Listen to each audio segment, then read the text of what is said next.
Bonsoir et merci de nous retrouver sur les antennes de la télévision du monde pour cette autre édition de l'information. Édition que nous aurons par des nouvelles de la Société nationale de raffinage du Cameroun.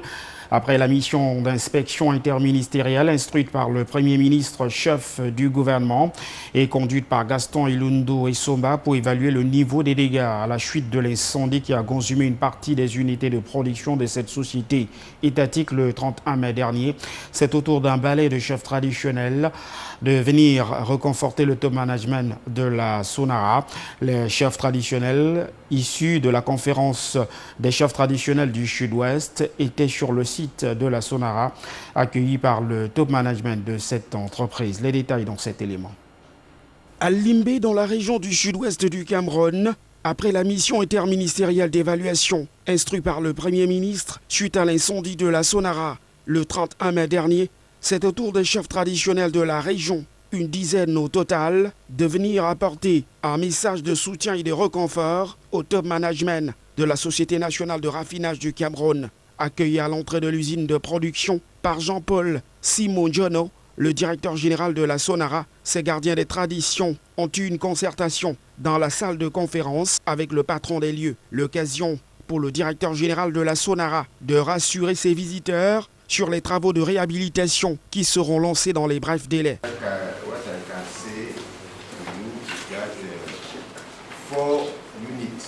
Ce que je peux vous dire, c'est que 4 unités de production ont été endommagées suite à cet incendie. Nous en avons 44, mais nous n'avons fort heureusement enregistré aucune perte en vies humaines.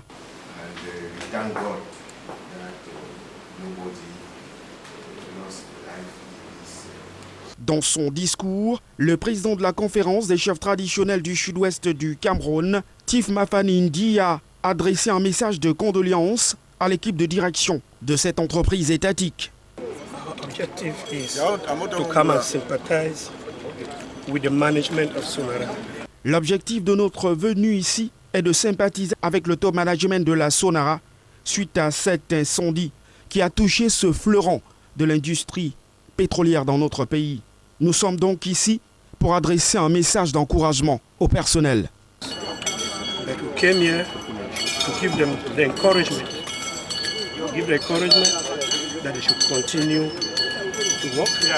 Après cette première visite, une seconde vague des autorités traditionnelles ont eu une autre concertation avec le directeur général de cette entité. Il a surtout été question, au-delà des condoléances, de porter à l'attention du top management de la Sonara les doléances des populations riveraines qui ont subi des dégâts suite à l'incendie de la Sonara. Un ballet d'invités qui témoigne à suffisance la place qu'occupe cette société d'État dans le quotidien des populations de la région du sud-ouest du Cameroun qui souhaitent dorénavant que les travaux de réhabilitation soient lancés et que ce joyau industriel du sud-ouest et du Cameroun en général retrouve son lustre d'antan.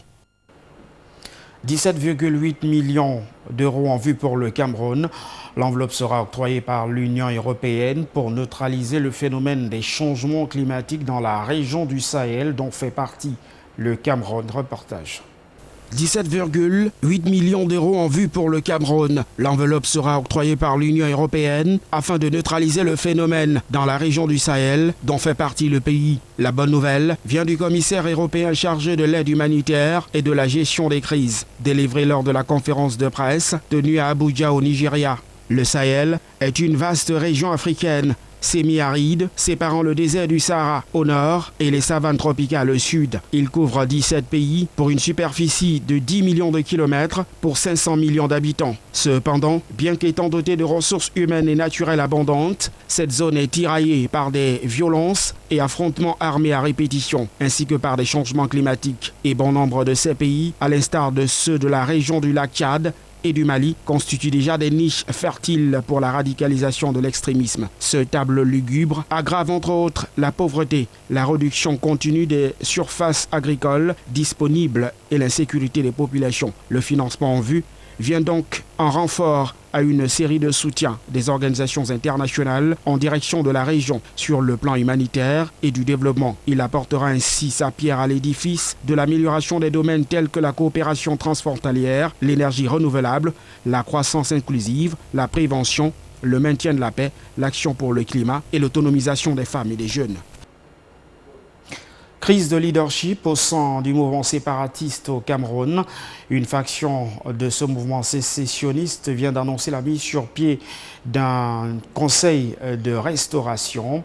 Une actualité qui semble désavouer Sisseko Ayok, le président autoproclamé de l'État virtuel d'Ambazonie, dont l'acceptation de l'idée de l'ouverture d'un dialogue annoncé par les pouvoirs publics est une pilule dure à avaler pour les séparatistes. Reportage.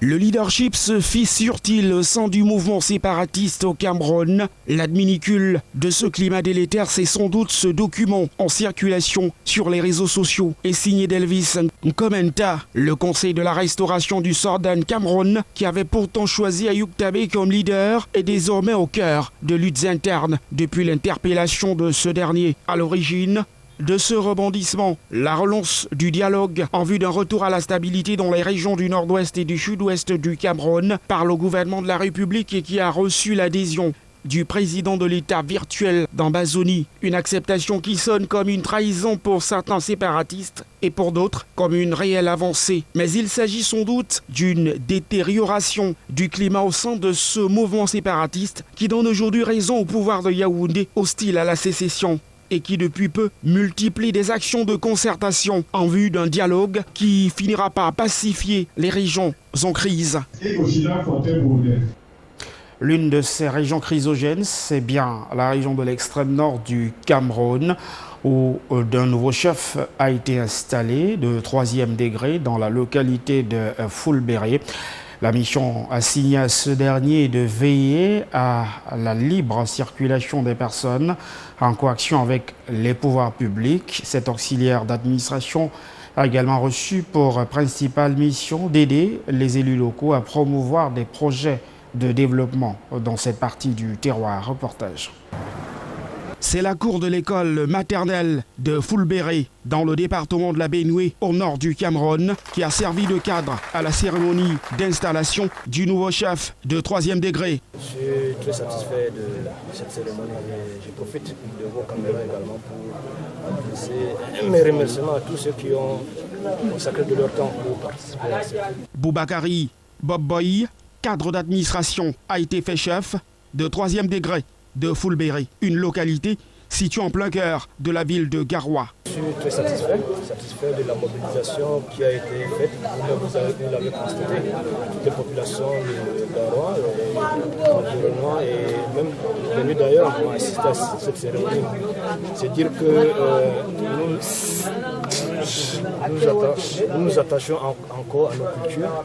Cette cérémonie d'installation qui a vu la présence de plusieurs personnalités de la ville de Garoua était présidée par le sous-préfet de Garoua 1er, Ismaël Adama. Vous, comme je vois ce matin, régulièrement, pour les palabres, pour discuter avec vos populations, pour entendre leurs problèmes.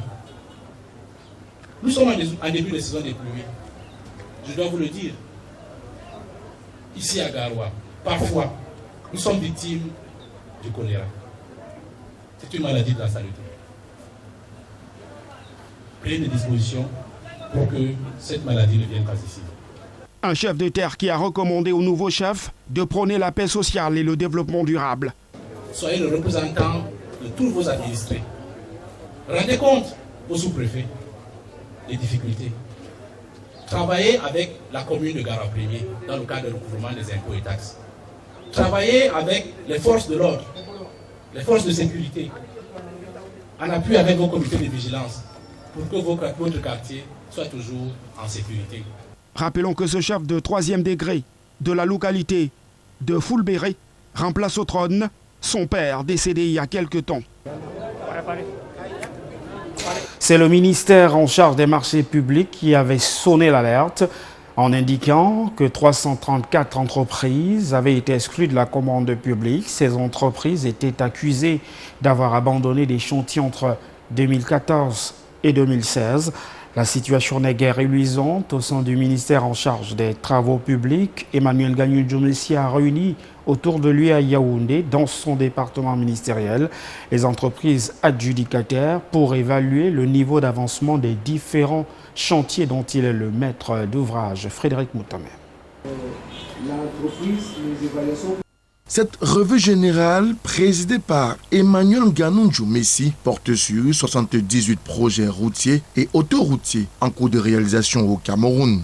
De Maroua à Bamenda, passant par Ngaoundéré, Yabassi, Douala, Akomde, Kribi, Bouda, Bafoussam et bien d'autres localités, le ministre des Travaux publics et ses collaborateurs passent au scanner les taux de réalisation physique et financiers des entreprises adjudicataires sur le terrain. La devanture de l'université de Ngaoundéré, où la circulation est très pénible.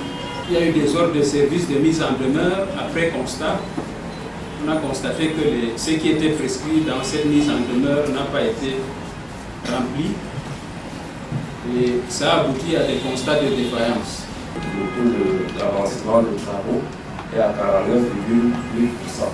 Le taux de paiement est de 73,73%, comprenant 4 des comptes de travaux et l'avance et les arraches. Pour un taux d'exécution à ce jour de 55,70%. Croisière a émis 2,8 milliards de décomptes, il a été payé pour 2,5 milliards et Soprocol a émis 2 milliards de décomptes payés 1,8 milliard.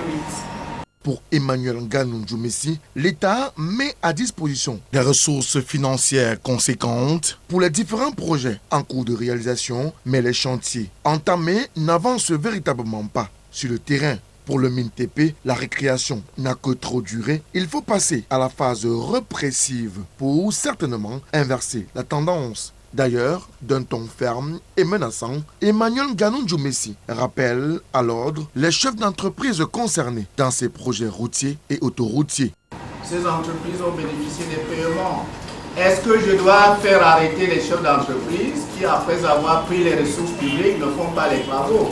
Peut-être que ces chefs d'entreprise ne le savent pas. Je serais fondé à le faire, à dire, monsieur le commissaire, venez me chercher cet homme. Parce que moi, mon résultat, c'est le tronçon de route. Mon résultat, c'est le tronçon de route praticable. Qu'est-ce que vous vous proposez de faire pour que, voilà, ce retard consommé, étant entendu par ailleurs que la carence est déjà établie, donc il peut être donné de vous retirer le contrat à vos risques et périls. Au sortir de cette concertation qui entend se poursuivre ce mercredi, les différentes parties prenantes ont pris la résolution ferme d'accélérer les travaux dans les différents chantiers, objectif les livrer dans les délais et même bien au-delà. Alors, en présent, la découverte d'une petite localité située dans la région de l'Est du Cameroun. Il s'agit de Wembe, dont l'école primaire multiplie des initiatives pour maintenir le corps enseignant sur place. Des centres d'astreinte ont d'ailleurs été construits autour de cette école qui a été construite dans les années 50. Des précisions de Clovis Ndiefou.